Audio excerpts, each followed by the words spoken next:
Akashvani 720 kilohertz அலைவரிசையில் என்னுயிர் தோழி.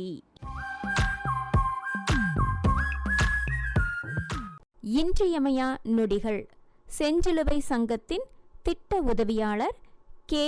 கவியரசி அவர்களுடன் நேர்முகம் கேட்கலாம். வணக்கம் மேடம். வணக்கம். முதல் உதவி அப்படின்றது நம்ம எல்லாருமே நமக்காகவே முதல்ல எப்போவுமே செஞ்சுப்போம். அடுத்தவங்களுக்காக தான் செய்யணும் அப்படின்னு இல்லை. நமக்கே சின்னதாக ஏதோ ஒரு காயம் ஆயிடுச்சு, இல்லை நமக்கே திடீர்னு ஏதோ ஒரு கஷ்டமான சூழல் வந்துருச்சு அப்படின்னா நாமளே கொஞ்சம் சரி பண்ணிக்கிறதுக்கு நாமளே செய்யறது உண்டு. ஆனால் இந்த சாதாரணமாக நம்ம டெய்லி வாழ்க்கையில் செய்கிற இந்த விஷயத்துக்குன்னு ஒரு தனி நாள் அனுசரிக்க வேண்டிய தேவை என்ன? முதலுதவி எல்லாருக்கும் நமக்கு முக்கியமாக எல்லாருக்கும் தெரிஞ்சிருக்கணுங்க. கண்டிப்பாக அதோட அவேர்னஸ் யாருக்கும் பெருசாக ஒன்றும் இல்லை. அவேர்னஸ் க்ரியேட் பண்ணுறதுக்குன்னா முதலுதவியோட இம்பார்ட்டன்ஸ் எல்லாருக்கும் தெரிஞ்சிருக்கணும். அது அவேர்னஸ்க்கு நம்ம அதுக்குன்னு ஒரு நாளை நம்ம செலிப்ரேட் பண்ணால் இன்னும் நல்லா இருக்கும் அப்படின்றதுக்காக தான் நம்ம செப்டம்பர் 13 நம்ம ஒரு முதலுதவி தினம் அப்படின்னு சொல்லிட்டு நம்ம செலிப்ரேட் பண்ணிகிட்ருக்கோம். இந்த முதலுதவி தினம் அன்னைக்கு என்ன மாதிரி ஆக்டிவிட்டீஸ்லாம் நீங்கள் பண்ணுவீங்க மேம்? எங்கள் ரெட் கிராஸ்லேருந்து நிறைய அதுக்குன்னு ஃபஸ்ட் எய்ட் ட்ரைனிங் கொடுப்போம்.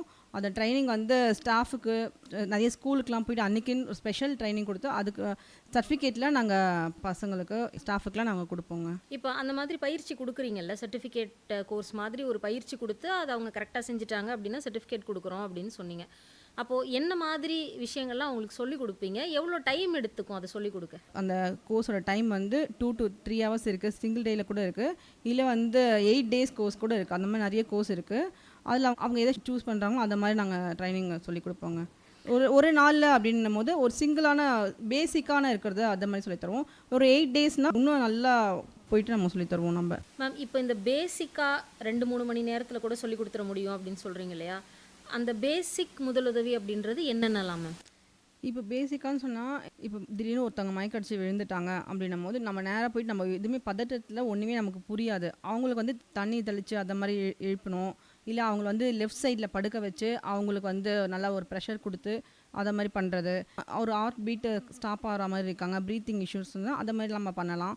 இப்போ தீக்காயெல்லாம் ஏற்பட்டுச்சுன்னா நேராக போய் நம்ம ஃபஸ்ட்டில் என்ன பண்ணுவோம், இங்கெல்லாம் ஊற்றி ஐஸ் க்யூப்லாம் வைப்போம். அந்த மாதிரிலாம் பண்ணக்கூடாது. தீக்காயத்தை நம்ம ரன்னிங் வாட்டரில் வச்சாலே 5 to 10 minutes அந்த தண்ணியில் வச்சாலே நம்ம அதுவே சரியாயிடும். அது மேலே ஒரு கொப்பளம் மாதிரி வரும் பார்த்திங்களா, அது வந்துச்சு அப்படின்னா அந்த கிட்டத்தட்ட அந்த ஊன் ஆறிடுச்சு அப்படின்னு அர்த்தம். அதுக்கப்புறமா தான் நம்ம கண்டிப்பாக போகணும் ட்ரீட்மெண்ட்டுக்கு. நீங்கள் வீட்டிலே இருந்துட்டு அதை விட்டுறக்கூடாது. அதுக்கு மேலே இங்கோ இல்லை எண்ணெய் ஊற்றுறது, ஐஸ் க்யூபோ அதெல்லாம் வைப்பாங்க. அதை மாதிரி கண்டிப்பாக பண்ணவே கூடாது. அப்புறம் என்ன, ஆக்சிடென்ட் ஆகிடுச்சுன்னா இப்போ பிளட் ஃப்ளோ வந்துட்டே இருக்குது அப்படின்னா இடத்துல அவங்க அந்த இடத்துல ஃபுல்லாக டைட்டாக நல்லா ஸ்டாப் பண்ணி என்ன பண்ணணும் அந்த மாதிரி சொல்லி தருவோம். இப்போது சின்னதுன்னா இப்போ நீங்கள் சொல்கிறதுனா அன்னன்னைக்கு நமக்கு சின்னதாக நடக்கிற இன்ஜுரிஸ்க்கு 2-3 ஹவர்ஸ்லேயே சொல்லி கொடுத்துருவோம் அப்படின்னு சொன்னீங்க.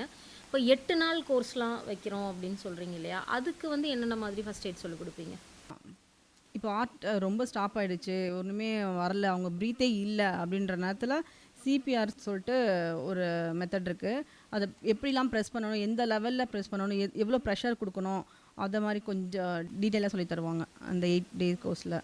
அப்புறம் பெருசாக ஒரு டிசாஸ்டர் நடந்துச்சுன்னா அங்கே போயிட்டு எப்படி நம்ம சர்வீஸ் பண்ணணும் அந்த மாதிரிலாம் சொல்லி தருவாங்க.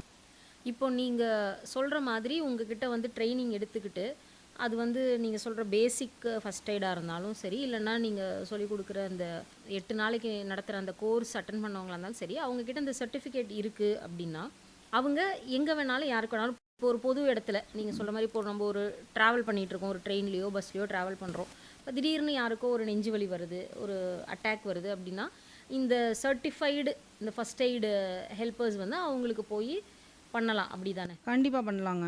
அந்த மாதிரி ஒரு ட்ரைனிங் எடுத்தவங்க கண்டிப்பாக தாராளமாக போயிட்டு சர்வீஸ் பண்ணலாம். அந்த மாதிரி நமக்கு அதாவது டாக்டர்ஸ் வர்ற வரைக்கும் இவங்களால என்ன முடியுமோ அந்த ஃபர்ஸ்ட் எய்ட் அவங்க டாக்டர்ஸ் வர வரைக்கும் ட்ரீட்மெண்ட் நம்ம ஸ்டார்ட் பண்ணுற வரைக்கும் கண்டிப்பாக அவங்க ஃபர்ஸ்ட் எய்ட் ட்ரைனிங் எடுத்தவங்க அதில் போய் நம்ம தைரியத்தோடு பண்ணாங்கன்னா கண்டிப்பாக அவங்க லைஃப் சேவ் பண்ணுறதுக்கு நிறைய வாய்ப்பு இருக்குது. இப்போ ரெட் கிராஸில் நீங்கள் நடத்துகிறீங்க இந்த மாதிரியான கிளாஸஸ். இது இல்லாமல் பொதுவாக இந்த மாதிரி ஃபர்ஸ்ட் எய்டை பற்றி நான் தெரிஞ்சுக்கணும், ஒரு அவசரத்துக்கு எனக்கு இந்த ஸ்கில்ஸ் என்கிட்ட இருக்கணும் அப்படின்னா வேறு எங்கே போய் எப்படி கற்றுக்க முடியும்? இது சென்ட் ஜான் ஆம்புலன்ஸ் அவங்க சொல்லித்தராங்க.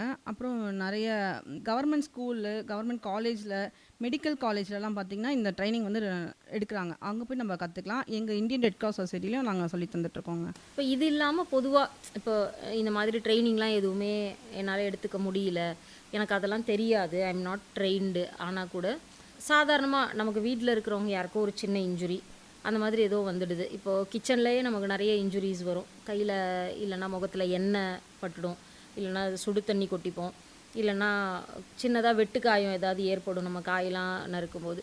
ஸோ இந்த மாதிரி சின்ன சின்ன விஷயங்கள் ஏற்படும் பொழுது ட்ரைனிங்கே இல்லைன்னா கூட இதுக்கெல்லாம் நம்ம எப்படி ஃபஸ்ட் எய்ட் பண்ணலாம்? நெருப்பு பட்டுருச்சு அப்படின்னாலே நம்ம கண்டிப்பாக வந்து எண்ணெய் ஊற்றுறது அதெல்லாம் எதுவுமே பண்ணக்கூடாது. ரன்னிங் வாட்டர் தான் பெஸ்ட்டு. வேறு எந்த வழியும் நம்ம பண்ணக்கூடாது. நெருப்பு காயம் பட்டுருச்சு, இப்போ நம்ம சுடு தண்ணி வைக்கிறோம், பால் வைக்கிறோம், அது மேலே கொட்டிடுச்சுனாலே ஃபர்ஸ்ட் நம்ம ரன்னிங் வாட்டரில் வச்சு தான் அதோட புண்ணு ஆற்றுறது. அதுக்கப்புறமா தான் நம்ம ட்ரீட்மெண்ட்டுக்கு நம்ம போகணுங்க. அது ஒன்று தான் பெஸ்ட். பிளட்டு லீக் ஆகிடுச்சு வெளியே வருதுனாலே அதுக்கு என்ன பண்ணணும்னா காஸ் இருக்கும், அந்த சர்ஜிக்கல் காஸ் இருக்கும். அது இல்லைனா வந்து நார்மலாக ஒரு கிளாத் இருக்கும்ல, அதை வந்து நல்லா வச்சு நல்லா ஃபுல் ப்ரெஷரில் நம்ம பண்ணுனா கிட்டத்தட்ட அதிலே ஸ்டாப் ஆகிடும். அதை நீங்கள் இன்னொரு காஸ் எடுத்து இன்னொரு மெட்டீரியல் அந்த துணி அடித்து ஃபஸ்ட்டு வச்சுருக்கோம்ல அதை எடுக்காமல மேலே இன்னொரு அந்த கிளாஸை வச்சு இன்னொரு ப்ரெஷர் கொடுக்கணும். ஏன்னா நம்ம அதை எடுத்துகிட்டோம்னு வச்சுக்கோங்களேன், அதில் ஏற்கனவே கிட்டத்தட்ட ஸ்டாப் ஆகிட்ருக்கோம், வர பிளட்டெல்லாம் ஸ்டாப் ஆகிட்ருக்கோம். நீங்கள் அதை எடுத்துகிட்டா அதை வந்து திரும்ப கலரி விட்டா மாதிரி ஆகிடும். இன்னொரு கிளாத்தை வச்சு அதையும் ஸ்டாப் பண்ணிங்கன்னா பிளட்டை ஸ்டாப் பண்ணிடலாம். நம்ம உடனே ஹாஸ்பிட்டலுக்கு நம்ம போயிடலாம், நம்ம சரி பண்ணிக்கலாம் அதை நம்ம. இப்போ ஹாஸ்பிட்டலுக்கு போக வேண்டிய தேவையே இல்லாத அளவுக்கு சின்ன சின்ன மைனர் இன்ஜுரிஸ் நமக்கு வீட்டிலேயே எப்பயும் நடக்கும் இல்லையா? ஸோ அந்த மாதிரிக்கு நீங்கள் சொன்னீங்க ஃபஸ்ட்டு ரத்தம் வந்த உடனே அதை நிறுத்தணும் அப்படின்னா வந்து நம்ம காஸ் வச்சு நல்லா ப்ரெஷர் கொடுத்தா வந்து பிளட் ஃப்ளோ வந்து அந்த இடத்துல குறைஞ்சிரும் அப்படின்னு சொன்னீங்க. அதுக்கப்புறம் அந்த இடத்துல வந்து ஒரு சின்ன ஓப்பன் ஊண்டு இருக்குது, பட் அதை வந்து தையல்லாம் போடணும், ஸ்டிச்சஸ் பண்ணணும், ஹாஸ்பிட்டல் போயின்ற அவசியம் இல்லை. ஸோ அந்த மாதிரி ஒரு ஓப்பன் ஊண்டு இருக்குன்னா அது எப்படி கேர் எடுத்துக்கணும் அது சரியாகிறதுக்கு? அதுக்கான ஆன்டிசெப்டிக் க்ரீம் இருக்குது, லோஷன்ஸ் இருக்குது, வைப்ஸ் இருக்குது. அந்த மாதிரி லோஷன்ஸ்லாம் போட்டாலே அது கிட்டத்தட்ட சரியாயிடுங்க. வீட்டிலேயே சின்ன சின்ன காயமாக இருந்தால் அது வீட்டிலேயே அது சரியாயிடும். இப்போ நம்ம பொதுவாக நீங்கள் சொன்னீங்களே தீக்காயத்துக்கு வந்து நம்ம பழைய பழக்கம்படி இங்கு ஊற்றுறது, ஐஸ் கட்டி வைக்கிறது, அந்த மாதிரி இப்போ நமக்கு இந்த மாதிரி வெட்டுக்காயெல்லாம் வந்துடுச்சுன்னா வந்து மஞ்சள் வைக்கிறது, அந்த மாதிரி பழக்கம்லாம் கூட இருந்தது இல்லையா? அதெல்லாம் செய்யலாமா? அதெல்லாம் தப்பா? அந்த மஞ்சள் வைக்கிறதெல்லாம் ஒன்றும் பெருசாக யூஸ்ஃபுல்லாக இருக்காதுங்க. அதை நீங்கள் தண்ணியில் வைக்கிறது தான் பெஸ்ட்டு. இந்த தீக்காயமாக இருந்தாலும் அடிப்பட்டது எதுவும் இருந்தாலும் நம்ம ஃபஸ்ட்டு அந்த இடத்த க்ளீன் பண்ணிவிட்டு அதுக்கு லோஷன் போட்டாலே அது சரி ஆகிடும். பொதுவாக வந்து இந்த மாதிரி சின்ன ஊன்ஸ் இருக்குன்னா தானே ஹீல் ஆகணும்னா ஓப்பனில் தான் வைக்கணும் அப்படின்னு சொல்லுவாங்க இல்லையா? ஆனால் நம்ம ஓப்பனில் வைக்கும்போது அதில் வந்து நிறைய இன்ஃபெக்ஷன்ஸ் ஏற்படுறதுக்கு வாய்ப்பு இருக்குது, கிருமிகள் அதில் இருக்க வாய்ப்பு இருக்குது. ஸோ ஒரு பேசிக் கிளென்லினஸ் வந்து மைனர் இன்ஜுரிக்கு பேசிக்காக என்னென்ன மாதிரி கிளென்லினஸ்லாம் ஃபாலோ பண்ணணும்? ஃபஸ்ட்டு என்ன சொல்லுவாங்க, ஏதாவது புண்ணு வந்துச்சுன்னா குளிக்கக்கூடாது, தண்ணி படக்கூடாது அப்படின்னு சொல்லுவாங்க. அப்படிலாம் ஒன்றுமே இல்லை. அது வந்து சொல்யூஷனும் இருக்குது, அது க்ரீமும் இருக்குது. அந்த க்ரீமை வச்சு நம்ம க்ளீன் பண்ணிட்டு நம்ம ரெகுலராக வாஷ் பண்ணுற மாதிரி வாஷ் பண்ணாலே அதுவாக சரியாயிடும். அதுக்கு வந்து பெருசாக அதுக்கும் நம்ம பெரிய கேர்லாம் எடுக்க தேவையில்ல. சொல்யூஷன் போட அது க்ளீனாக வச்சுக்கலாம் நம்ம. இப்போது காத்தோட்டமாக வச்சுருந்தா தான் சரியாக போகும் அப்படின்னு பொதுவாக சில இன்ஜுரிஸ்க்கு சொல்லுவாங்க.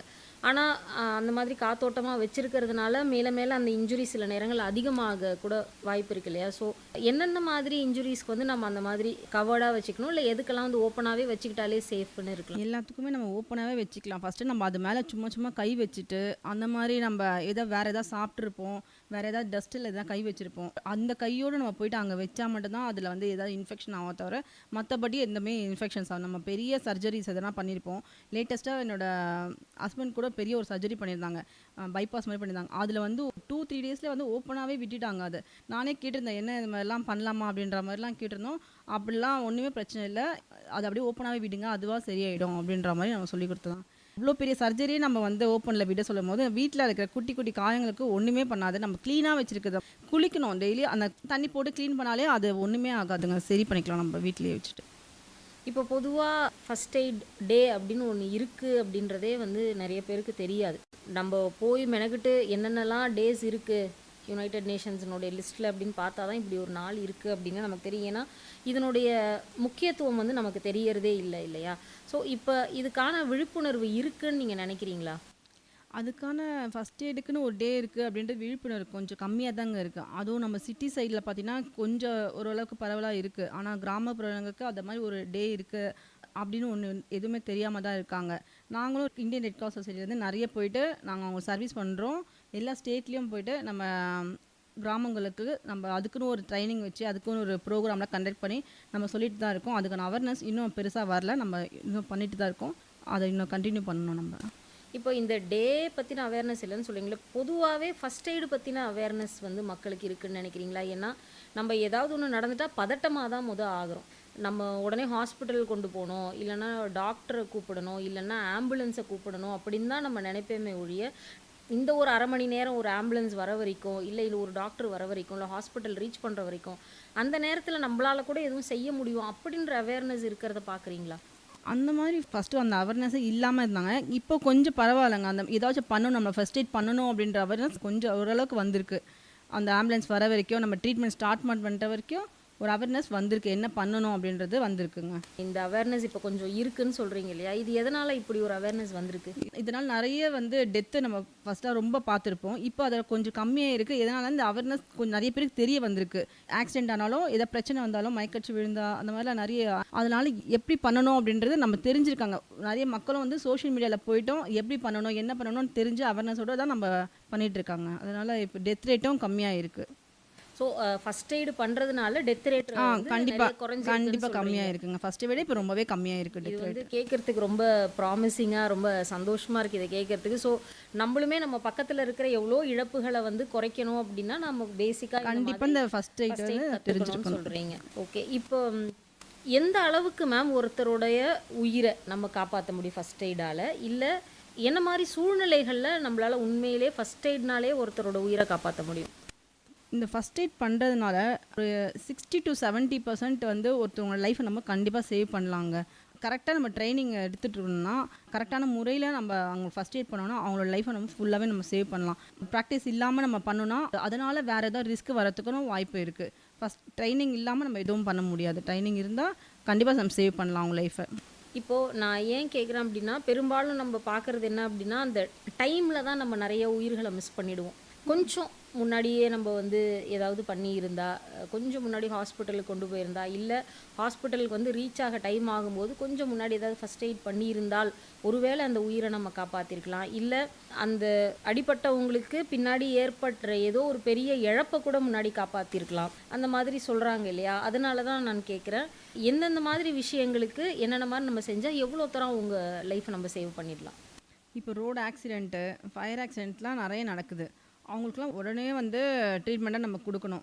பாய்சன் குடிச்சிருக்காங்க, அந்த மாதிரிலாம் நிறைய விஷயங்களுக்கு நடக்கும்போது அவங்களுக்குலாம் உடனே நம்ம ஃபஸ்ட் எய்ட் கொடுக்கணும். இப்போ சிபிஆர் எப்படி கொடுக்கணும்னா, ஹார்ட்டில் ரேட்டில் அவங்க ஸ்டாப் ஆகிற மாதிரி இருக்காங்க, ப்ரீத்தே இல்லை அப்படின்னு நம்ம டெஸ்ட் பண்ணணும். ஃபஸ்ட்டு அவங்க மூச்சு இருக்கா, வாயிலையோ இல்லை மூக்குலையோ எதாவது மூச்சு விடுறாங்களா அப்படின்னு பார்க்கணும். அப்படி எதுவுமே இல்லைன்ற மாதிரி உடனே 5 to 6 மினிட்ஸ்க்குள்ளே நம்ம ஃபஸ்ட் எய்டு ஸ்டார்ட் பண்ணிடணும். ஏன்னா நம்ம ஹார்ட்லேருந்து பிளட் நம்ம பிரெயினுக்கு போகிற ஸ்டாப் ஆகிடுச்சுன்னா நம்ம ஒன்றுமே பண்ண முடியாது. 6 மினிட்ஸ் தான் ஆக்சிஜன் இல்லாமல் நம்ம பிரெயின் இருக்கும். அதுக்குள்ளே நம்ம பண்ணணும் அப்படின்னா பம்ப் பண்ணணும், நல்ல ஒரு ப்ரெஷர் பண்ணணும். நம்ம செஸ்ட்டு நடுவில் வச்சு நல்ல ஒரு ப்ரெஷர் கொடுத்தோன்னா, ஒரு 30 கவுண்ட்ஸுக்கு நல்லா ஃபுல் ப்ரெஷர் கொடுத்தோன்னா கண்டிப்பாக அவங்க லைஃப்பை நம்ம இது பண்ணிக்கலாம். நம்ம அதாவது கொஞ்சம் ஹார்ட் பீட் இல்லாமல் ஒருத்தர் மயக்கமாக விழுந்துட்டாங்க அப்படின்ற சூழலில் அவங்களுக்கு நம்ம அந்த ப்ரெஷர் கொடுக்கணும். அந்த சிபிஆர்னு சொல்லப்படுற அந்த சில டெக்னிக்ஸ்லாம் நம்ம செய்யலாம் அப்படின்னு சொல்கிறீங்க. இது தவிர இப்போ ஒருவேளை இன்கேஸ் ஒரு பாம்பு கடி அவங்களுக்கு ஏற்பட்டுருச்சு, இல்லை ஒரு கரண்ட் ஷாக் ஏற்பட்டுருச்சு, ஸோ அந்த மாதிரி ஏதோ ஒன்று நம்ம பார்க்குறோம், ஒருத்தவங்களுக்கு நடந்துடுச்சு, அப்போ அவங்க டக்குன்னு அந்த சமயம் ஸ்டேபிளாக இல்லாமல் அவங்க கீழே விழுந்துட்டாங்க அப்படின்னா அதுக்கு என்ன பண்ணலாம் மேம்? இப்போது பாம்பு கடிச்சிருச்சு அப்படின்னா கண்டிப்பாக அவங்கள நல்லா ஃபுல்லாக படுக்க வச்சுட்டு, அவங்கள ஏதோ ஒரு நல்ல ஒரு துணி எடுத்து எங்கே பாம்பு கடிச்சோ அதுக்கு மேலே நல்லா ஒரு டைட்டாக ஒரு துணினால நல்லா கட்டி வச்சுட்டு அவங்கள உடனடியாக ஹாஸ்பிட்டலுக்கு நம்ம கூப்பிட்டு போகணும்.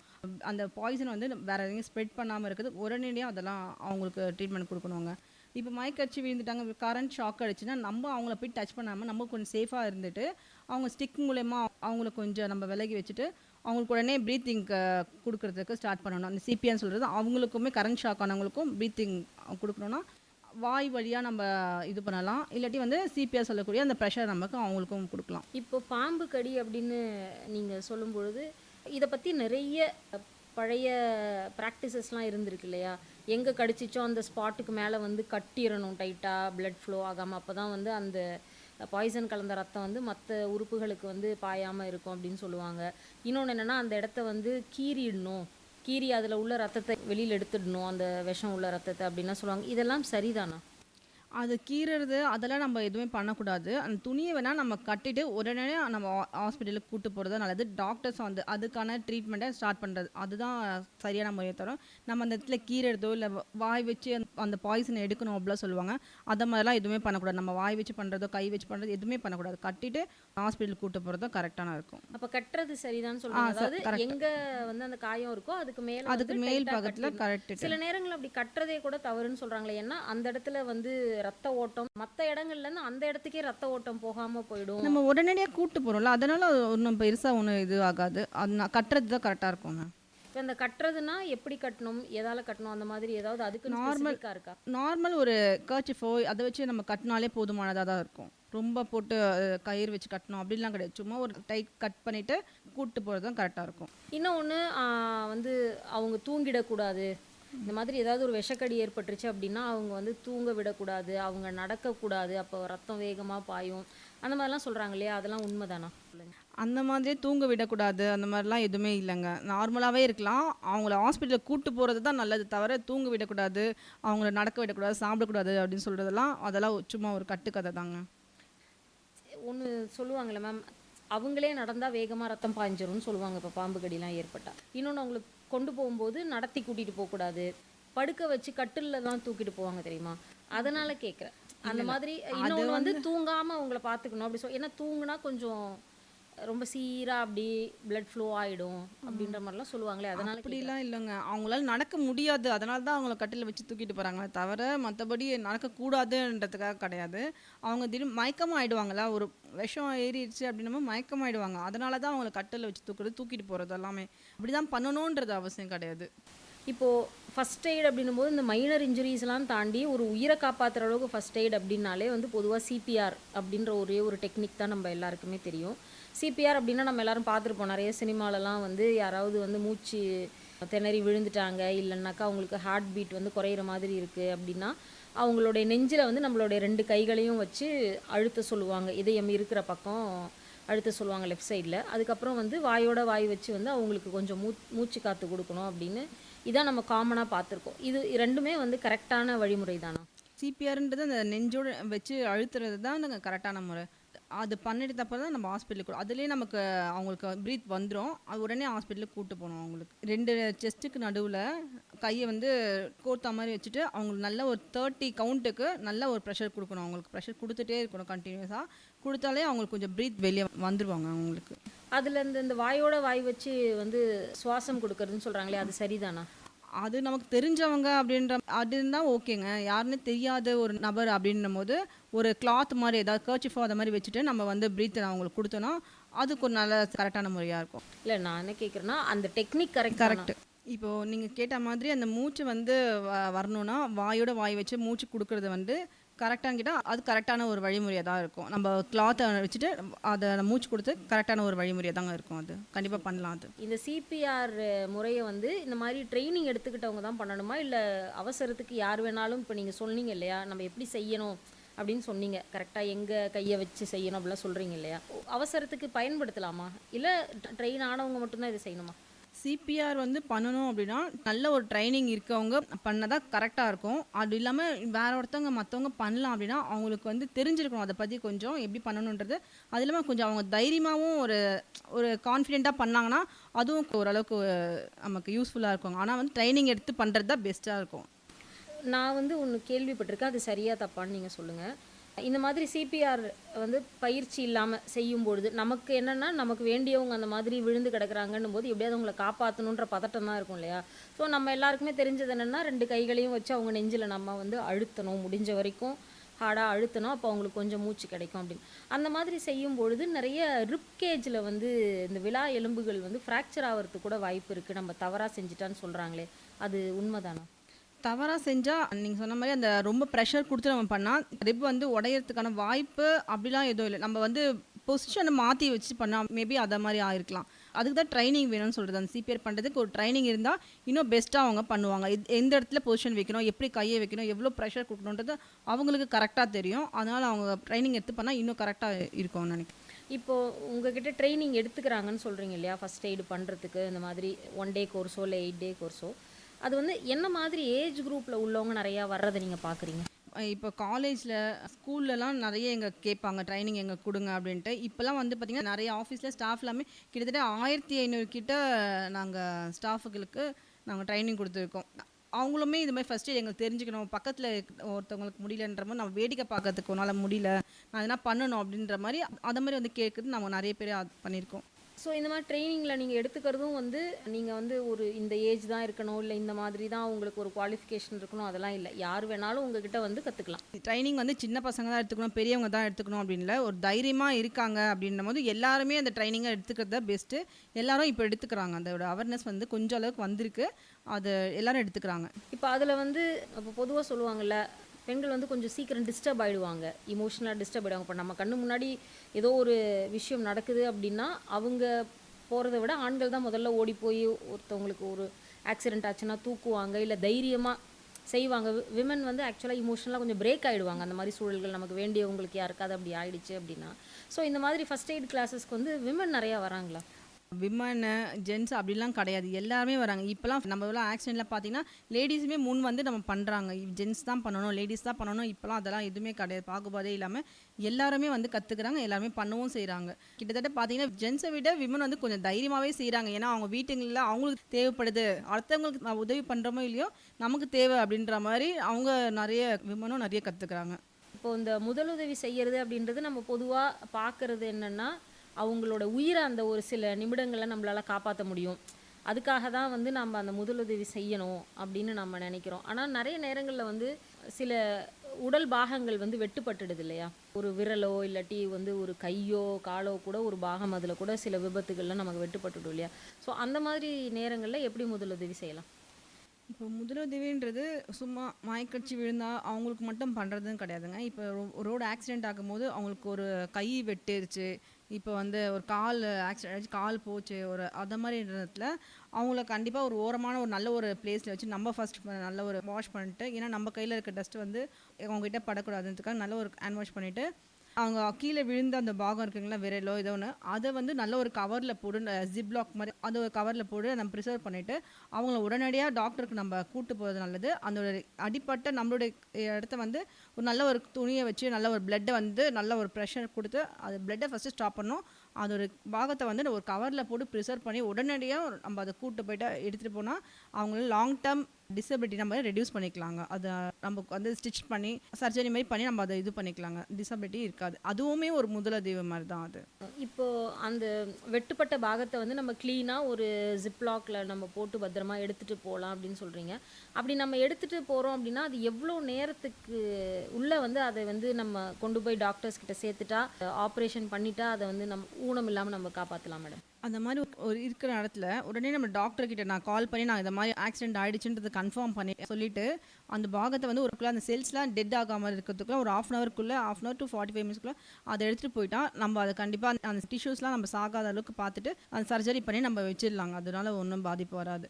இப்போ அந்த மாதிரி சூழ்நிலைகள் வந்து ஐஸ் கட்டி அதுக்குள்ளே போட்டு எடுத்துகிட்டு போகணும் அப்படி சொல்கிறாங்களே, அதெல்லாம் சரிதானா? அந்த கவர் ஜிப்லாக் போட்டு ஒரு ஐஸ் பாக்ஸில் வேணால் வச்சு எடுத்துகிட்டு போகலாம், அதுக்குள்ளேயே ஐஸ் கட்டி போட்டு அப்படிலாம் எடுத்துகிட்டு போகணும் அவசியம் கிடையாது.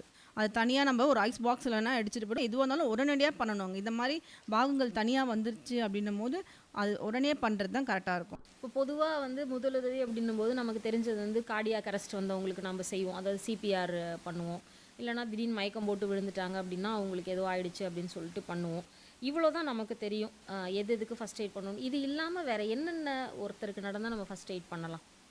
சாலை விபத்தில் இருக்கவங்களுக்கு, அந்த மயக்கடிச்சு கரண்ட் ஷாக் அடிக்கிறவங்களுக்குலாம் வந்து நம்ம இது முதலுதவி பண்ணுறது ரொம்ப கரெக்டாக இருக்குங்க. இப்போ நம்ம ஒரு கார்டனில் போகிறோம் அப்படின்னா அது பாம்பு தான் கடிச்சிருக்குன்னு தான் ஃபஸ்ட்டு நம்ம அதை கன்ஃபார்ம் பண்ணிக்கணும். நம்ம வந்து ஒரு ஏதாவது கல்லில் கூட நம்ம இடிபட்டிருக்கலாம், அப்புறம் கொஞ்ச நேரம் கழிச்சு தான் ரத்தத்தை ஒருவேளை இந்த நம்ம ஃபாரஸ்ட் போயிருக்கோம், கார்டனில் பாம்பு இருக்கும் அப்படின்னு சொல்லிட்டு ஒரு சந்தேகத்துலலாம் இல்லாமல் அவங்க பாம்பு தான் கடிச்சிருக்கான்னு கன்ஃபார்ம் பண்ணிக்கணும். ஃபஸ்ட்டு அவங்க இதனால் மயக்கமாயிருக்காங்களா, இதை வாமிட் எடுக்கிறாங்களா, அதெல்லாம் கன்ஃபார்ம் பண்ணிட்டு தான் அது பாம்பு தானான்னு கன்ஃபார்ம் பண்ணிட்டு தான் அதுக்கான ட்ரீட்மெண்ட் கொடுக்குறோம். நம்ம ரத்தத்தை பார்த்ததுக்கப்புறம் 2 பல் இருக்குது அதெல்லாம் சொல்லுவாங்களா, அந்த மாதிரிலாம் எதுவுமே இல்லை. அதை பார்த்ததுக்கப்புறமா பாம்பு கடிச்சுதா இல்லைன்னு கன்ஃபார்ம் பண்ணி தான் நம்ம ட்ரீட்மெண்ட் பண்ணணுங்க.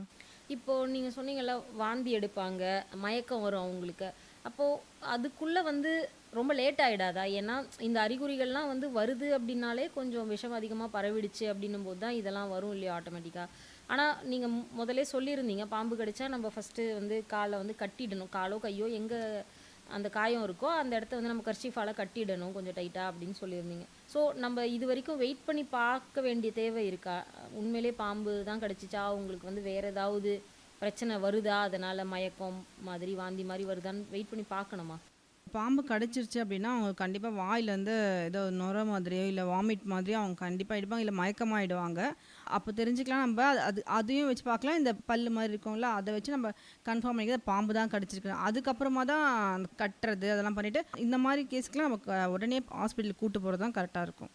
ஃபயரில் வந்து ஃபுல்லாக ஸ்கின் வந்து டேமேஜ் ஆகிடும், ஃபுல்லாக ஸ்கின்னே ஃபுல்லாக பீல் ஆகிட்டு வந்துடும்ல, அந்த மாதிரி இருக்கவங்களுக்கு உடனே ஏதாவது துணியில் சுற்றி அவங்கள ஹாஸ்பிட்டலுக்கு கூட்டு போகணும். இல்லாட்டா நம்ம பாட்டு அதை கை வச்சுட்டு துடைக்கிறது, தண்ணி வச்சு பண்ணுறது, அந்த ரொம்ப டீப்பான ஸ்கின் டேமேஜ் இருந்துச்சுன்னா அவங்கள வந்து ஏதாவது துணி வச்சு அவங்கள சுற்றி கூட்டிகிட்டு போயிட்டு ஹாஸ்பிட்டலுக்கு கூட்டு போகிறதா உடனே கூட்டு போகிறதா கரெக்டாக இருக்கும். அப்புறம் மூச்சு திணறல் இருக்கவங்களுக்கு அவங்க லெஃப்ட் சைடாக படுக்க வச்சுட்டு சிபிஆர் கொடுக்கறது, பிரீத் அந்த மாதிரி பண்ணுறது கரெக்டாக இருக்கும். அந்த மூச்சு திணறல் இருக்கவங்களுக்கு சிபிஆர் கொடுக்கறது தான் கரெக்டாக இருக்கும். அப்படி தான் பண்ணணுங்க. இப்போ விஷம் குடிச்சிருக்காங்க அப்படின்னா அவங்கள உடனே உப்பு தண்ணி சொல்லுவாங்க, உப்பு தண்ணி கொடுத்து அது உங்களுடைய வாமிட் பண்ண வைக்கலாம் அப்படின்னு சொல்லுவாங்க. உப்பு தண்ணி நார்மலாக நம்ம குடித்தாலும் என்ன ஆகும், நமக்கு வாமிட் வரும். அப்போ வாமிட் வரும்போது அந்த விஷமும் கொஞ்சம் வெளியே வந்துடும். அது ஒரு ஃபஸ்ட் எய்டாக இருக்கும். இந்த பாய்சன் குடிக்கிறவங்களுக்கு அது ஒரு பெரிய ஃபஸ்ட் எய்டாக இருக்கும். அதுக்கப்புறம் ஹாஸ்பிட்டலுக்கு கூப்பிட்டு போனால் நம்ம அவங்களோட ஆபத்துலேருந்து, அவங்க உயிர் போகிறதுக்கான ஆபத்துலேருந்து கொஞ்சம் அவங்கள சேவ் பண்ணலாம். நம்ம என்ன ஒரு சூழ்நிலை ஏற்பட்டாலும் ஃபஸ்ட் எய்ட் செய்யணும் அப்படின்னு நமக்கு தெரியும். ஆனால் எத்தனை நிமிஷத்துக்கு செய்யணும், எத்தனை நிமிஷத்துக்குள்ளே செய்யணும் அப்படின்றதெல்லாம் இருக்கு இல்லையா? ஏன்னா அதுதான் ரொம்ப முக்கியமான ஒரு காரணமாக இருக்கும் பின்னாடி அவங்களோட உயிர் வந்து தப்பிக்கிறதுக்கு. ஸோ என்னென்ன மாதிரி சூழல் ஏற்பட்டால் நம்ம வந்து எத்தனை நிமிஷத்துக்கு அவங்களுக்கு வந்து முதலுதவி செஞ்சுட்டு அதுக்குள்ளே வந்து மெடிக்கல் அசிஸ்டன்ஸ்க்கு போகணும்? இப்போ நெருப்பு பட்டுருச்சு, தீக்காயம் ஆயிடுச்சு, ரத்தம் வெளியே வந்துட்டு இருக்குன்றிருக்கும் போது அது உடனே போட்டு ப்ரெஸ் பண்ணுறது. இப்போ நெருப்பு பட்டுருச்சுன்னா வாட்டரில், ரன்னிங் வாட்டரில் ஒரு 10 மினிட்ஸ், 5 to 10 மினிட்ஸ் வந்து வச்சுன்னா அது வந்து ஊண்டு வந்து சரியாகிறதுக்கான சரியாயிடும். அதே மாதிரி வந்து இந்த ப்ரீத்திங் ப்ராப்ளம் இருக்கவங்களுக்கு கோல்டன் ஹவர்ஸ், அந்த மயக்கடிச்சு விழுந்துட்டாங்க, அப்புறம் ஒரு ப்ரீத் இல்லை அவங்களுக்கு, அந்த மாதிரி இருக்கவங்களுக்கு ஒரு 5 to 6 மினிட்ஸில் அவங்களுக்கு நம்ம சிபிஆர் பண்ணுறது தான் கரெக்டாக. அது ஒரு கோல்டன் ஹவர்ஸாக இருக்கும். 5 to 6 மினிட்ஸ் அதுக்குள்ளே வந்து நம்ம சிபிஆர் பண்ணணுங்க. அதுவும் ஒரு கோல்டன் மினிட்ஸ் ஹவர்ஸ்ன்னு சொல்கிறாங்க. சிபிஆர் வந்து இந்த ஆர்ட்டுக்கு மட்டும் தான் உடனே 5 to 6 மினிட்ஸ்க்குள்ளே அந்த சிபிஆர் பண்ணணும். மற்ற எதுவாக இருந்தாலும் நம்ம உடனடியாக நம்ம கூட்டு போகிறது தான் நல்லது. இந்த ப்ரீத்திங்னா நம்ம வாய் விட்டு நம்ம இது பண்ணிக்கலாம். பாய்சன் குடிக்கிறவங்களுக்கு அந்த கட்டிட்டு நம்ம கூட்டு போகலாம். அது ஒரு உடனே கூட்டு போகிறது. இந்த சிபிஆர் மட்டும் நம்ம 5 to 6 மினிட்ஸ்க்குள்ளே நம்ம வீட்டிலே பண்ணணும். நம்ம கூட நம்ம மட்டும் தனியாக இருந்து பத்தாது, கூட யாராச்சும் அவங்க ஹெல்ப் கேட்டு யாருக்குன்னு டாக்டருக்கு கால் பண்ணிவிட்டு அவங்களை இன்ஃபார்ம் பண்ண சொல்லிவிட்டு அதுக்குள்ளே நம்ம இந்த சிபிஆர் பண்ணோம். நம்ம எப்படியும் நம்ம ஹாஸ்பிட்டலுக்கு கூட்டு போகிறதுக்கு ஒரு 1/2 hour 1 hour இல்லை 45 minutes ஆச்சும் ஆகும். அதை நம்ம அதுக்குள்ளே போனோன்னா அவங்களுக்கு அதுக்குள்ளே அவங்க டெத் ஆகிடுவாங்க, பிரெயின் டெட் ஆகிடுவாங்க. ஆக்சிஜன் வந்து 6 மினிட்ஸ்க்குள்ளே போகலன்னா பிரெயின் டெட் ஆகிடுவாங்க. அந்த 6 மினிட்ஸ்க்குள்ளே நம்ம இங்கே சிபிஆர் பண்ணணும். இவங்களுக்கு அந்த ப்ரெஷர் கொடுத்தா மட்டும் தான் அவங்க ப்ரீத் திரும்ப வரும். அது நம்ம அந்த மினிட்ஸை நம்ம விட்டுட்டோம்னா, கோல்டன் மினிட்ஸ் விட்டுட்டோம்னா அவங்க வந்ததுக்கப்புறம் ஹார்ட் பீட் வந்து கூட அவங்களுக்கு அது யூஸ்ஃபுல்லாக இருக்காது. ஸோ அந்த 6 மினிட்ஸ் வந்து நம்ம கோல்டன் ஹவர்ஸாக இருக்குது நமக்கு. இதய நோய் இருக்கிறவங்களுக்கு இந்த மாதிரி நம்ம சிபிஆர் கொடுத்துடணும் அந்த கோல்டன் மினிட்ஸ்க்குள்ளன்னு சொல்கிறீங்க. இப்போ அதுவே வந்து ஒரு ஸ்ட்ரோக் அட்டாக் உங்களுக்கு வருது அப்படின்னா அதுக்கு ஏதாவது ஃபர்ஸ்ட் எய்ட் பண்ண முடியுமா? இப்போ திடீர்னு ஒருத்தவங்களுக்கு பிபி ப்ரெஷர் வந்து ரொம்ப அதிகமாகிடுச்சுன்றவங்களுக்கு ஸ்ட்ரோக் மாதிரி வரும். அவங்களுக்கு என்ன பண்ணலான்னா, இப்போ ஒரு கை வந்து ஒரு மாதிரி இழுக்கிற மாதிரினா எந்த பக்கம் இழுக்குதோ கையை வந்து ஒரு கை வந்து மேலே தூக்கி வைக்கலாம். ஒரு மேலே தூக்கி வச்சுட்டு அவங்க காலை கிட்டத்தட்ட முட்டி வந்து மடக்கி வச்சு அந்த மாதிரி பண்ணனா கொஞ்சம் பாதிப்பு வந்து கொஞ்சம் கம்மியாகும். இது வந்து ஸ்ட்ரோக் வரவங்களுக்கு ஒரு ஃபஸ்ட் எய்டாக இருக்குங்க. கை வந்து கொஞ்சம் மேலே தூக்கி ரைஸ் பண்ணி வச்சுட்டு பெண்ட் பண்ணிக்கலாம். காலை பெண்ட் பண்ணிட்டா உடனே நம்ம ஓரளவுக்கு பாதிப்பு கம்மி பண்ணிக்கலாம். அதாவது எந்த பக்கத்து கை ஒரு மாதிரி அவங்களுக்கு வந்து செயலிழக்க ஆரம்பிக்குதோ அந்த கையை நம்ம தூக்கி வைக்கணும். அந்த கையை வந்து நம்ம தூக்கி வச்சுட்டு அவங்கள வந்து நம்ம உடனே அந்த சைடு கால்களை வந்து மடக்கி வைக்கணும். கொஞ்சம் மடக்கி வச்ச மாதிரி வச்சுட்டா பாதிப்பு வந்து ரொம்ப இருக்காது. நம்ம அதுக்கு யாரா நம்ம தனியாக இருந்தோம் பண்ணுறது கஷ்டம். வேற யாருன்னா கால் பண்ணிவிட்டு டாக்டருக்கு இன்ஃபார்ம் பண்ணிடணும். அந்த அதுக்குள்ளே அந்த கோல்டன் ஹவர்ஸ்க்குள்ளே நம்ம அதை பண்ணுறது அவங்க பாதிப்பை வந்து கொஞ்சம் கம்மியாகும். ஒரு லைஃப் லாங் ஃபுல்லாக அவங்க டிசபிலிட்டியோடு இருக்க மாட்டாங்க. ஒரு கை இல்லாமல் கால் செயல் இருக்கிறத கொஞ்சம் நம்ம கம்மி பண்ணிக்கலாம். நம்ம எல்லாத்துலேயுமே வந்து முதலுதவி நம்ம செய்ய போகிறோன்னும் போது நீங்கள் சொன்னீங்க முதல்ல டாக்டர்கிட்ட இன்ஃபார்ம் பண்ணிடணும், நமக்கு ஹெல்ப்புக்கும் யாரையாவது நம்ம கூப்பிட்டுக்கிட்டு செய்யணும் அப்படின்னு சொன்னீங்க. இப்போ அப்படி நம்ம செய்ய போகிறோம் ஃபர்ஸ்ட் எய்டு அப்படின்னு போகும்போது நம்ம முதல்ல என்னென்ன விஷயங்கள்லாம் கவனமாக மனசில் வச்சுக்கிட்டு செய்யணும்? நம்ம ஃபர்ஸ்ட் எய்ட் நம்ம பண்ண போகிறோம் அப்படின்னா அதுக்கு முன்னாடி நம்ம சேஃபாக இருக்குமா, நம்ம சேஃப் ஜோனில் இருக்கோமான்றதை நம்ம பார்த்துக்கணும். அதுக்கப்புறம் நம்மளே ஒரு தைரியமாக அதை பண்ணணும். நம்ம பாட்டு நம்மளே பதட்டத்தில் இருந்தால் அவங்கள நம்ம தப்பாக தான் அங்கே போய் பண்ணுவோம். கண்டிப்பாக நம்மளே டென்ஷன் இல்லாமல் நம்ம சேஃபாக இருக்கணும். நம்ம பதட்டம் இல்லாமல் அங்கே போய் நம்ம பண்ணணும். அதுவும் கரெக்டான முறையில் அப்போ தான் பண்ண முடியும். நீங்கள் டென்ஷனில் பண்ணிங்கன்னா இங்கே செஸ்ட்டில் லெஃப்ட்டில் அனுப்புறது ரைட்டில் அனுப்புனா அவங்களுக்கு வேறு மாதிரி ஏதாவது பிரச்சனை வந்துடும். ஸோ நம்ம பதட்டம் இல்லாமல் அங்கே ஃபர்ஸ்ட் எய்ட் பண்ணுறது அது கரெக்டாக அப்படி தான் பண்ணணும். நம்ம எல்லா பேஷண்ட்டும் ஒரே மாதிரி இருக்க மாட்டாங்க. நிறைய பேர் வேறு விதமான நோயாளிகள் வருவாங்க. நம்ம ஒரு ஸ்டெப்பு தெரிஞ்சுட்டு எல்லாத்துக்குமே அதே ஸ்டெப்ஸை நம்ம கண்டிப்பாக பண்ணவே கூடாது. இவங்களுக்கு என்ன பண்ணணுன்றது நம்ம தெரிஞ்சு வச்சுட்டு தான் அதை பண்ணணும். நம்ம இதுதான் நமக்கு தெரியும்னு சொல்லிட்டு வர பேஷண்ட் எல்லாருக்கும் ஒரே போட்டு அழுத்திட்டு இருந்தால் அது வேறு மாதிரியான ரிஸ்க்காக போயிடும். ஸோ நமக்கு என்ன தெரியுமோ அதை மட்டும் தான் நம்ம பண்ணணும். தெரியலன்னா கண்டிப்பாக யாரோடைய ஹெல்ப்பை கேட்டு தான் நம்ம பண்ணணும். இல்லைன்னா டாக்டர் அசிஸ்டன்ஸை நம்ம கால் பண்ணணும். உடனே ஆம்புலன்ஸ் கால் பண்ணணும். இதெல்லாம் நம்ம ஃபர்ஸ்ட் எய்டாக இருக்கோங்க. ஃபர்ஸ்ட் எய்ட் நம்ம செய்ய போகிறோம் அப்படின்னா யாருக்காவது விபத்து இருந்ததுன்னா நம்ம செய்வோம். அதர்வைஸ் நீங்கள் நம்ம பொதுவாக மயக்கமாகிறது இல்லைன்னா இந்த மாதிரி பிபி பேஷண்ட்ஸாக அவங்க ஏற்கனவே இருந்து அதனால் அவங்க வந்து கொலாப்ஸ் ஆகுறது இதெல்லாம் பார்த்தோம் அப்படின்னா கொஞ்சம் வயசில் பெரியவங்க 50 வயது 60 வயது கடந்தவங்களுக்கு தான் அந்த மாதிரி ஏற்படுறத நம்ம பார்ப்போம். அவங்களுக்குலாம் தான் சிபிஆர் பொதுவாக தேவைப்படும். ரொம்ப எதிர்பாராத விபத்துகளில் மட்டும்தான் கொஞ்சம் சின்ன வயசு உள்ளவங்க அந்த மாதிரி பார்ப்போம். ஸோ இப்படி எந்த வயசில் உள்ளவங்களும் நம்ம கண் முன்னாடி பாதிக்கப்படுறாங்கன்னா யாருக்கு வேணாலும் முதலுதவி செஞ்சிடலாமா? எல்லாருக்குமே முதலுதவி செய்யலாம். ஆனால் குழந்தைங்களுக்கும் பெரியவங்களுக்கும் கொஞ்சம் அதோட முறை வேறு மாதிரி நம்ம பண்ண வேண்டியிருக்கோம். குழந்தைங்களுக்கும் நம்ம போட்டு சிபிஆர் பண்ணுறேன்னு சொல்லிட்டு அந்த ப்ரெஷர் கொடுத்தோன்னா குழந்தைங்களோட போன்ஸில் ரொம்ப வீக்காக ஒரு மாதிரி சாஃப்டாக இருக்கும். நம்ம போட்டு அவ்வளோ ப்ரெஷர் கொடுக்கக்கூடாது. 2 ஃபிங்கரில் வச்சு அது அந்த 2 ஃபிங்கரோட ப்ரெஷர் மட்டும் தான் அந்த குழந்தைங்களுக்கு கொடுக்கணும். அதே மாதிரி பெரியவங்களும் கொஞ்சம் வீக்காக இருப்பாங்க. வயசானவங்களும் கொஞ்சம் வீக்காக இருக்கிறதால அவங்களுக்கு போட்டு நம்மளோட ஃபுல் ப்ரெஷரும் போட்டு அவங்கள போட்டு அழுத்தாமல் அவங்களுக்கு ஓரளவுக்கு ப்ரெஷர் கொடுக்கணும். ரொம்பலாம் கொடுக்கக்கூடாது. குழந்தைங்களுக்கும் பெரியவங்களுக்கும் அது பார்த்து நம்ம பண்ண வேண்டியது இருக்கும். அதுக்கு நமக்கு கண்டிப்பாக அந்த ஃபஸ்ட் எய்ட் ட்ரைனிங் எடுத்தவங்க அதை சிபிஆர் பெரியவங்களுக்கும் இந்த குழந்தைங்களுக்கும் பண்ணுறத சிபிஆர் ட்ரைனிங் இல்லாமல் நம்ம பண்ண முடியாதுங்க, பண்ணக்கூடாது. பெரிய பெரிய விபத்துகள் மிகப்பெரிய நோய்கள் அப்படின்றதையும் தாண்டி முதலுதவி அப்படின்றது நிறைய நேரங்கள் நமக்கு தேவைப்படும். நம்மளுடைய டெய்லி லைஃப்லேயே நமக்கு தேவைப்படும். நம்ம சின்னதாக ஏதாவது நமக்கு வீட்டிலே இன்ஜுரிஸ் வரும் இல்லையா? ஸோ எப்பயுமே நம்ம இதுக்கு தயாராக தான் இருக்கணும் போது என்னென்னலாம் முதல்ல ஃபஸ்ட் எய்ட் பொருட்கள் நம்ம வச்சுக்கணும்? நம்ம வண்டிலேயோ இல்லை நம்ம காரில் நம்ம பாக்ஸில் ஆஃபீஸ் ஒர்க் பண்ணுற இடத்துல நம்ம வீட்டில் எல்லா இடத்துலையும் நம்ம ஃபஸ்ட் எய்ட் பாக்ஸ் நம்ம கண்டிப்பாக வரும். நம்ம இப்போ ஒரு வண்டி வாங்கினாலே ஒரு ஃபஸ்ட் எய்ட் பாக்ஸ்னு நம்ம கூடவே கொடுக்குறாங்க. அதே மாதிரி நம்ம வீட்லேயும் ஃபஸ்ட் எய்ட் பாக்ஸ் கண்டிப்பாக இருக்கணுங்க. அந்த பாக்ஸில் ஒரு பேண்டைட் இருக்கணும் கண்டிப்பாக. அப்புறம் ஒரு ஆன்டிசெப்டிக் லோஷனோ இல்லை வைப்ஸோ அந்த மாதிரி இருக்கணும். ஏன்னா நம்ம ஊண்டு ஆயிடுச்சுன்னா அந்த இடத்துல அந்த வைப்ஸால் நம்ம ஆன்டிசெப்டிக் அந்த வைப்ஸில் நம்ம தொடச்சிட்டு தான் நம்ம பண்ணணும். நம்ம ராவாக போயிட்டு அப்படி பண்ணக்கூடாது. அந்த வைப்ஸ் இருக்கணும் கண்டிப்பாக. இல்லை ஒரு டார்ச் லைட், அது என்ன ஆயிருக்கு, அதுனா பூச்சி இருக்கா, ஏதாவது மண் இருக்கா ஒன்று இருக்கா பார்க்கறதுக்கு ஒரு டார்ச் லைட்டோ இல்லை சிசரு, இந்த காஸு, டேப்பு அந்த மாதிரிலாம் அதெல்லாம் வச்சுக்கிறது ரொம்ப நல்லது. அது ஆன்டிசெப்டிக் வைப்ஸ் கண்டிப்பாக இருக்கணுங்க. அதில் லோஷன்ஸ்லாம் வச்சுக்கலாம். பீட்டாடைன் லோஷன்ஸ் இருக்கலாம். அதை தொடச்சிட்டு அதை நம்ம ஓண்டை சரி பண்ணுறதுக்கு இதெல்லாம் கண்டிப்பாக இருக்கணும். பெயின் கில்லர், அந்த பேன்னு சொல்லக்கூடிய அந்த வயிற்று வலிக்கு இந்த பேன் டேப்லெட் போடுவாங்க. அதெல்லாம் நம்ம ஒரு பேக்கில் வச்சுக்கிறது. ரொம்ப வயிற்று வலி இருக்கும் போது அந்த பேன் டேப்லெட் போடுறது அது கொஞ்சம் வயிறு வலியை அந்த சரி பண்ணுறதுக்கு, அசிடிட்டி அதெல்லாம் சரி பண்ணுறதுக்கு அந்த மாதிரி டேப்லெட் பெயின் கில்லர் யூஸ் ஆகும். இந்த சிசரு, அப்புறம் மாஸ்க்கு, கை க்ளவுஸ் அந்த மாதிரிலாம் வச்சுக்கலாம். அப்புறம் இந்த கிருமி நாசினி அதெல்லாம் நம்ம யூஸ் பண்ணுறது நல்லதாக இருக்கும். அதெல்லாம் கண்டிப்பாக நம்மளோட ஃபஸ்ட் எய்ட் பாக்ஸில் இருக்கணும். இப்போ நீங்கள் சொன்னீங்க என்னென்ன பொருட்கள்லாம் நம்ம கையில் வச்சுக்கணும். இப்படி நம்ம கரெக்டாக ஒரு ஃபஸ்ட் எய்ட் நமக்கு செய்ய தெரிஞ்சு நம்ம ஒருத்தருக்கு செய்கிறோம் அப்படின்னா எவ்வளோ பர்சன்டேஜுக்கு அவங்களோட உயிரிழப்பை நம்ம தவிர்க்க முடியும்? நம்ம ஃபஸ்ட் எய்ட் நல்லா ஒரு ட்ரைனிங் எடுத்து நம்ம அந்த ஒரு பேஷண்ட்டுக்கு நம்ம ஃபஸ்ட் எய்ட் கொடுக்குறோம் அப்படின்னா அது 50 to 60% கிட்ட அவங்களுடைய உயிரை பாதிப்பு இல்லாமல் நம்ம சேவ் பண்ணலாங்க. அதில் எந்த டவுட்டும் கிடையாது. கண்டிப்பாக ட்ரைனிங் எடுத்தவங்க அதை பண்ணாங்கன்னா 50-லேருந்து 60% வரைக்கும் அவங்களாவே சேவ் பண்ணலாம். நம்ம என்னெல்லாம் நமக்கு பேசிக்காக நமக்கு ஃபஸ்ட் எய்ட் தெரிஞ்சிருக்கணும் அப்படின்னா ஒரு சிபிஆர்னு சொல்ல அதே தான் நம்ம ஃபஸ்ட்லேருந்து பேசிகிட்டு இருக்க மாதிரி சிபிஆர் அது நமக்கு தெரிஞ்சிருக்கணும். இதை தெரிஞ்சாலே அந்த இதய நோய் பாதிப்பு உள்ளவங்களுக்கு ஏதாவது பிரச்சனை அப்படின்னா நம்ம வீட்டிலேயே நிறைய பேஷண்ட்ஸ்லாம் இருப்பாங்க, பெரியவங்க இருப்பாங்க. அவங்களுக்கு இந்த சிபிஆர் நம்ம வீட்டிலேயே நம்ம பண்ணிவிட்டு நம்ம கூப்பிட்டு போனால் அது நல்லது. அவங்களுக்கு ஏதோ பாதிப்பு இல்லாமல் நம்ம பார்த்துக்கலாம். ஸோ நம்ம வந்து அந்த சிபிஆர் நம்ம கொஞ்சம் தெரிஞ்சு வச்சுக்கிறது நல்லதுங்க. அப்புறம் ரத்தப்போக்கு பிளட் வந்து ரொம்ப போயிட்டே இருக்குது அப்படின்னும் போது இது வந்து பேசிக்காக இருக்கும். நம்ம எதாவது அடிப்பட்டாலும் ரத்தப்போக்கு இருக்கும்போது அந்த நேரத்தில் நம்ம என்ன பண்ணணுன்றதை தெரிஞ்சிருக்கணும். அதை வந்து நான் சொன்ன மாதிரி அந்த காஸை வச்சோ இல்லை காட்டன் துணியை வச்சு அழுத்தி அதை நம்ம ஸ்டாப் பண்ணுறது அது கண்டிப்பாக எல்லாருக்கும் தெரிஞ்சிருக்கும். அது ரத்தம் போதே அப்படின்னு சொல்லிட்டு சும்மானா அப்படியே வேடிக்கை பார்க்காமலே இருந்தால் இல்லை அழுத்துறது. ஒரு சிலவங்க என்ன பண்ணுறாங்க, அடிப்பட்டு ரத்தம் வருது அது மேலே மேலே போட்டு அழுத்திட்டு இருப்பாங்க. அதை மாதிரி பண்ணாமல் அதுக்கு மேலே போட்டு நம்ம இதை கிளாத்தை வச்சு அதை ஸ்டாப் தான் பண்ணணும். இங்கே அழுத்துறது, முன்னாடி பின்னாடி அழுத்துறது அது மாதிரிலாம் இல்லாமல் மேலே ஒரு துணி வச்சு அந்த ரத்தம் வெளியே வராத அளவுக்கு அழுத்தி நம்ம பிடிச்சிக்கணும்.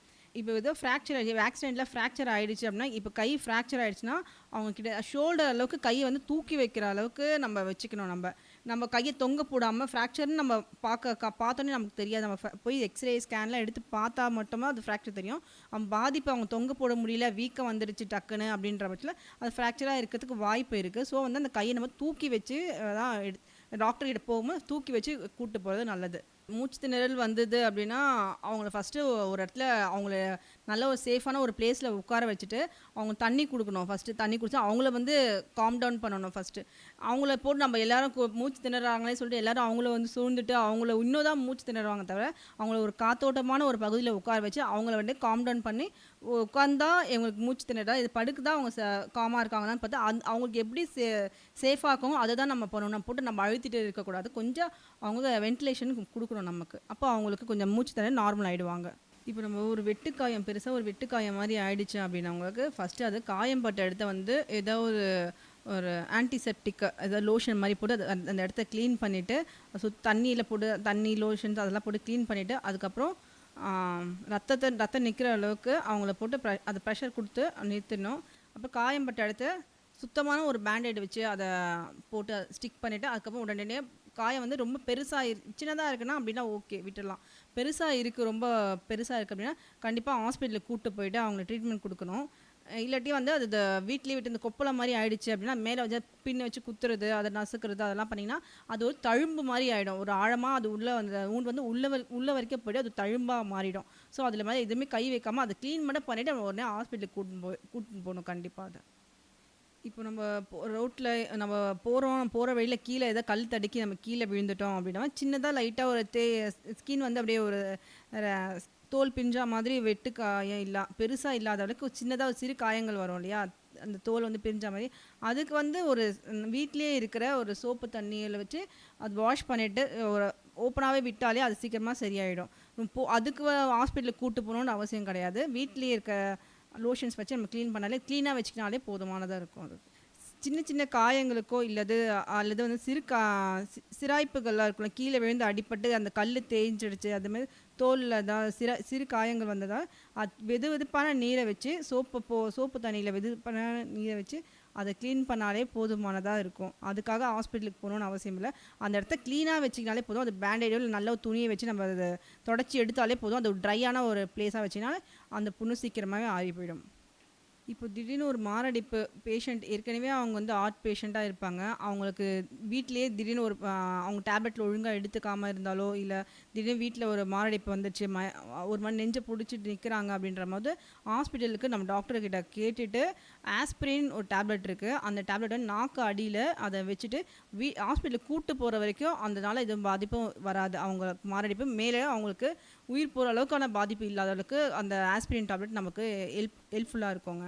அந்த டேப்லெட் நம்ம வச்சுக்கலாம், நாக்கு அடிக்கலாம், அதை வச்சுக்கலாம். அதுக்கப்புறமா ஹாஸ்பிட்டலுக்கு கூப்பிட்டு போய் டாக்டர்கிட்ட சொல்லணும் நம்ம என்ன பண்ணியிருக்கோம், வீட்டில் என்ன ஃபஸ்ட் எய்ட் பண்ணோம் அப்படின்றது டாக்டர்கிட்ட சொல்லிவிட்டு நம்ம மேல் சிகிச்சைக்கு நம்ம பண்ணணும். அதுக்கு நம்ம மாரடைப்பு ஏற்பட்டவங்களுக்கு ஃபஸ்ட்டு அவங்கள காமாக ஒரு இடத்துல படுக்க வச்சுட்டு அதுக்கப்புறமா அவங்க என்ன பண்ணணும் அப்படின்னா நம்ம டாக்டர்கிட்ட நம்ம தெரிஞ்ச டாக்டராக இருந்தாலும் அவங்க ஏற்கனவே அவங்க ஹார்ட் பேஷண்ட்டாக இருக்கிற பட்சத்தில் நம்ம தெரிஞ்ச டாக்டர்கிட்ட கால் பண்ணி இந்த மாதிரி இருக்காங்க பேஷண்ட்டு, நம்ம அந்த டேப்லெட் நம்ம என்ன பண்ணலாம்னு கேட்டு அவங்க சொல்லுவாங்க ஒரு ஆஸ்பிரின் டேப்லெட் அதை நாக்கு அடியில் வச்சுட்டு ஓரளவுக்கு அவங்க ஸ்டேபிளாக ஆகிடுவாங்க. அதுக்கப்புறம் உடனடியாக நம்ம ஹாஸ்பிட்டலுக்கு கூப்பிட்டு போய் மேல் சிகிச்சை நம்ம ட்ரீட்மெண்ட் பண்ணணுங்க.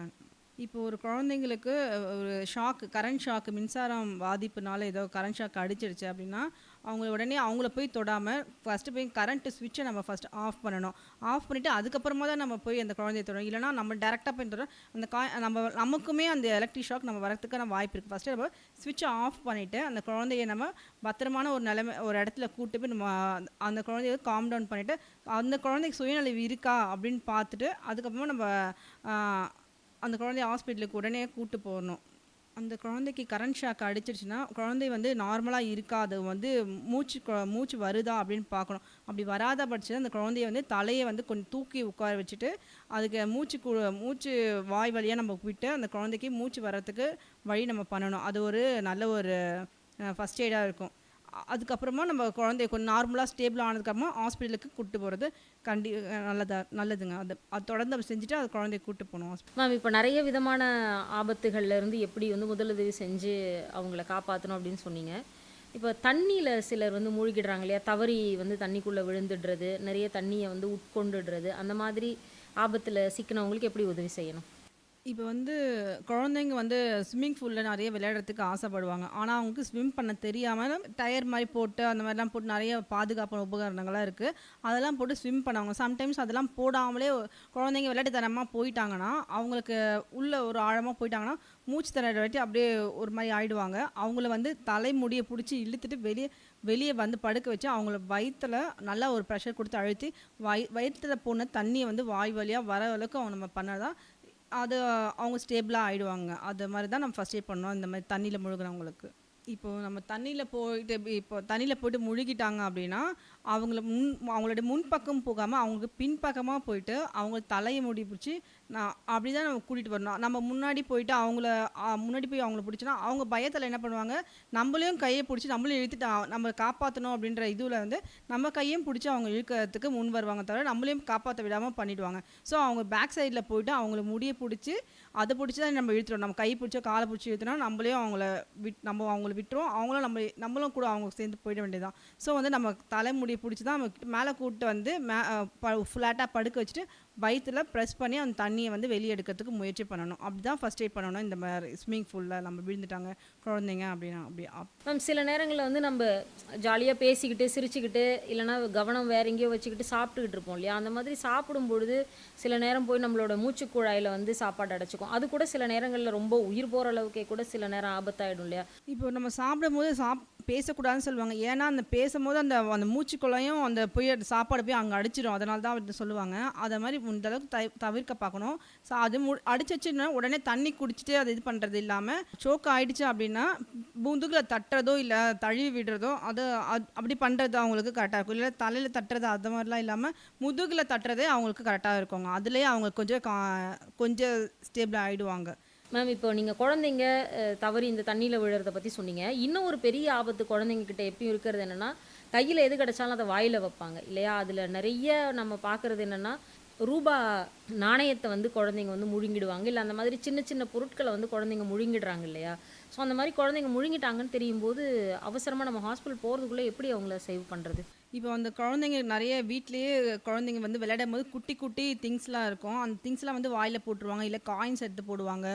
விளையாட்டு சாமான்லாம் நிறைய வாயில் கடிக்கிறது அதெல்லாம் பண்ணும்போது அவங்க போய் தொண்டையில் அடைச்சிக்கிறதுக்கான வாய்ப்பு இருக்குது. ஸோ அவங்கள என்ன பண்ணணும், நம்ம தலைக்கீழே அவங்க தொங்க விட்டா மாதிரி வச்சுட்டு முதுகில் 2 தட்டுனாலே கிட்டத்தட்ட ரொம்ப உள்ளே போயிடுச்சுன்னா தான் நம்ம அது கொஞ்சம் கிட்ட இருக்குது, மூச்சுக்குழாய் கிட்ட தான் இருக்குது அப்படின்னும் போது அந்த தட்டும் போதே அந்த காசோ இல்லை திங்ஸோ எதாவது வெளியே வந்துடும். அவங்களால அப்படியும் வரல, அவங்க மூச்சு ரொம்ப கஷ்டப்படுறாங்க அப்படின்ற போது கண்டிப்பாக நம்ம உடனே ஹாஸ்பிட்டலுக்கு போய் அந்த குழந்தைங்களோட உயிரை காப்பாற்றுறது ரொம்ப முக்கியம். உடனே ஹாஸ்பிட்டலுக்கு கூட்டு போகிறதாங்க நல்லது. அப்படி தான் பண்ணணும். நிறைய கேஸில் வந்து நமக்கு ஃபஸ்ட் எய்ட் தேவை அப்படின்றது நீங்கள் இவ்வளோ நேரமாக சொன்னீங்க. பெரிய உயிர் போகிற அளவுக்கு நோயில் ஆரம்பித்து இந்த மாதிரி சின்ன சின்ன கேர்லெஸ்ஸாக வீட்டில் நடக்கிற விஷயங்கள் வரைக்கும் எல்லாத்துக்குமே ஃபஸ்ட் எய்ட் தேவைன்னு சொல்கிறீங்க. அதுலேயும் வந்து குழந்தைகளுக்கு இப்போ நிறைய அந்த மாதிரியான விஷயங்கள் நடக்க வாய்ப்பு இருக்குன்றதை இப்போ நீங்கள் சொல்லிக்கிட்டு இருந்தீங்க. ஸோ இந்த முதலுதவி நம்ம செய்யணும், அதை நம்ம கற்றுக்கணும் அப்படின்ற அவேர்னஸ் வந்து எந்த அளவுக்கு நம்ம சின்ன வயசுலேருந்தே நம்ம குழந்தைங்களுக்கு சொல்லி கொடுத்து வளர்க்கணும்னு நீங்கள் நினைக்கிறீங்க? நம்ம வீட்டில் பொதுவாக சொல்லுவாங்க, அடுத்தவங்களுக்கு ஹெல்ப் பண்ணணும் அப்படின்ற மாதிரி தான் சொல்லுவாங்க. ஒரு சோஷியல் சர்வீஸ் பண்ணணுன்னு அப்படி அந்த மாதிரி இல்லாமல் அடுத்தவங்களுக்கு ஹெல்ப் பண்ணணும்னு சொல்லுவாங்க. என்ன மாதிரி ஹெல்ப் பண்ணுறது தெரியாது. அவங்க சின்ன சின்ன ஹெல்ப் பென்னு கொடுக்குறது, பேப்பர் கொடுக்குறது, அந்த மாதிரி ஹெல்ப் தான் நம்ம பண்ணுவோம். சின்ன பசங்க அப்படி தான் பண்ணுவாங்க. ஆனால் வந்து ஒரு உயிரை காப்பாற்றணும் அப்படின்ற அளவுக்கு அந்த பசங்க தெரியணும் அப்படின்னா கண்டிப்பாக இந்த ஃபஸ்ட் எய்ட் ட்ரைனிங் வந்து அவங்க பசங்களுக்கு கொடுக்கணும். சின்ன வயசுலேருந்தே கொடுக்குறது. ஃபஸ்ட் எய்ட்னா என்னது, முதல் உதவினா என்னது, அடுத்தவங்க உயிரை காப்பாற்றுற அளவுக்கு அதில் ஒரு இம்பார்ட்டன்ஸ் இருக்குது அப்படின்றத பசங்களுக்கு சின்ன வயசுலேருந்தே சொல்லிக் கொடுக்கணும். இப்போ நாங்கள் இந்தியன் ரெட் கிராஸ் சொசைட்டி மூலயமாவும் நம்ம வந்து சின்ன ஸ்கூல்லேருந்து காலேஜஸ்க்கு நிறைய இடத்துல நம்ம சின்ன வயசுலேருந்தே இந்த பசங்களுக்கு அதோட இம்பார்ட்டன்ஸ் தெரியணுன்றதுக்காக நிறைய ட்ரைனிங் கொடுத்துட்ருக்கோம். நிறைய காலேஜ்லேயும் ஸ்கூல்லேருந்து எங்களை வந்து இன்வைட் பண்ணவும் செய்கிறாங்க. நாங்கள் இம்பார்ட்டன்ஸ் கொடுத்து நம்ம பசங்களுக்கு ட்ரைனிங் கொடுக்கறதுனால அந்த பசங்க தெரிஞ்சுக்கிறது இல்லாமல் அவங்களோட ஃபேமிலி மெம்பர்ஸில் கண்டிப்பாக வீட்டில் போய் சொல்லுவாங்க. அவங்களுக்கும் தெரியும், அக்கம் பக்கத்துக்கும் தெரியும். அதோட அவேர்னஸ் எல்லாருக்கும் தெரியுதுனால நம்ம உயிர் பாதிப்பு வந்து டெத் வந்து நமக்கு அது வந்து கம்மி பண்ணிக்கலாங்க. அது ரொம்ப முக்கியம். சின்ன வயசுலேருந்தே சொல்லி கொடுக்கறது. உங்ககிட்ட வந்து எங்களால் கற்றுக்க முடியல, ஆனால் வந்து எனக்கு முதலுதவி எப்படி செய்யணும் அப்படின்னு கற்றுக்கணும் அப்படின்ற எண்ணம் இருக்குது அப்படின்னா நீங்களாக வந்து பொதுமக்களை தேடி வந்து எங்களுக்கு சொல்லி தருவீங்களா? அதுக்கான வாய்ப்பு இருக்கா? இப்போ நீங்கள் ஒரு நிறுவனத்தில் ஒர்க் பண்ணுறீங்க அப்படின்னாலும், இல்லை வந்து ஒரு ஸ்ட்ரீட்டில் நிறைய பேர் சேர்ந்து எங்களுக்கு வந்து இந்த ட்ரைனிங் நாங்கள் கற்றுக்கணும் அப்படின்னாலும், ஒரு சொசைட்டி வச்சுருக்கீங்க, கற்றுக்கணும் அப்படின்னு நினச்சிங்கன்னா நீங்கள் ரெட் கிராஸை வந்து அப்ரோச் பண்ணிங்கன்னா, நீங்கள் வந்து எங்களை அப்ரோச் பண்ணி இந்தியன் ரெட் கிராஸ் சொசைட்டியை அப்ரோச் பண்ணி எங்களுக்கு வந்து ஃபஸ்ட் எய்ட் ட்ரைனிங் கொடுக்கணும் அப்படின்னு நீங்கள் எங்களை அப்ரோச் பண்ணிங்கன்னா கண்டிப்பாக நாங்கள் வந்து உங்களுக்கு ஃபஸ்ட் எய்ட் ட்ரைனிங் கொடுக்கறதுக்கு தயாராக இருக்கோம். நாங்கள் எப்போவுமே நீங்கள் எப்போ வேணாலும் நீங்கள் கூப்பிடலாம். நாங்கள் உங்களுக்கு அந்த ட்ரைனிங் கொடுக்கறதுக்கு ரெடியாக இருக்கோங்க. அந்த மாதிரி நம்ம ஆளுநராக இருக்கக்கூடிய ரெட் கிராஸோடைய பிரசிடென்ட் சார் ஆர்.என். ரவி சாரோட அலுவலகத்துக்கே போய்ட்டு அவங்க இருக்க ஸ்டாஃபுங்களுக்கும் நாங்கள் வந்து ஃபஸ்ட் எய்ட் ட்ரைனிங் எப்படி பண்ணணும்னு நாங்கள் அங்கேயும் நாங்கள் நடத்தியிருக்கோங்க. ஒரு உயிரை காப்பாற்றணும் அப்படின்னா நம்ம வந்து அதுக்காக நிறைய படிச்சிருக்கணும், அதுக்காக வந்து நம்ம நிறைய கற்றுக்கணுன்னா இல்லை. சின்ன வயசுலேருந்து வீட்டில் நம்ம சொல்லிக் கொடுக்குற சின்ன சின்ன விஷயங்கள் மூலயமாவே வந்து இன்னொரு உயிரையே நம்மளால் காப்பாற்ற முடியும். அதை எப்படி பண்ணணும், அது எங்கே போய் ட்ரைனிங் எடுத்துக்கணும், எதுக்கு என்னென்ன மாதிரி பண்ணணும் அப்படின்னு வந்து நிறைய விஷயங்கள் வந்து எங்களுக்காக சொன்னீங்க. ரொம்ப நன்றி மேடம். Thank you ma'am.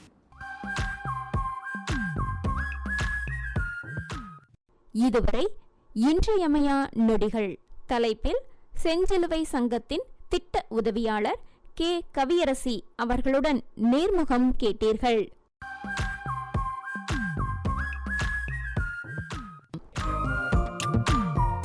இந்த நிகழ்ச்சியை பற்றிய கருத்துக்களை சொல்லணும்னு ஆசைப்பட்டீங்கன்னா நீங்க எங்ககிட்ட சொல்லுங்க. AIRChennai@gmail.com என்ற மின்னஞ்சல் மூலமாக தெரிவிக்கலாம். நன்றி, வணக்கம்.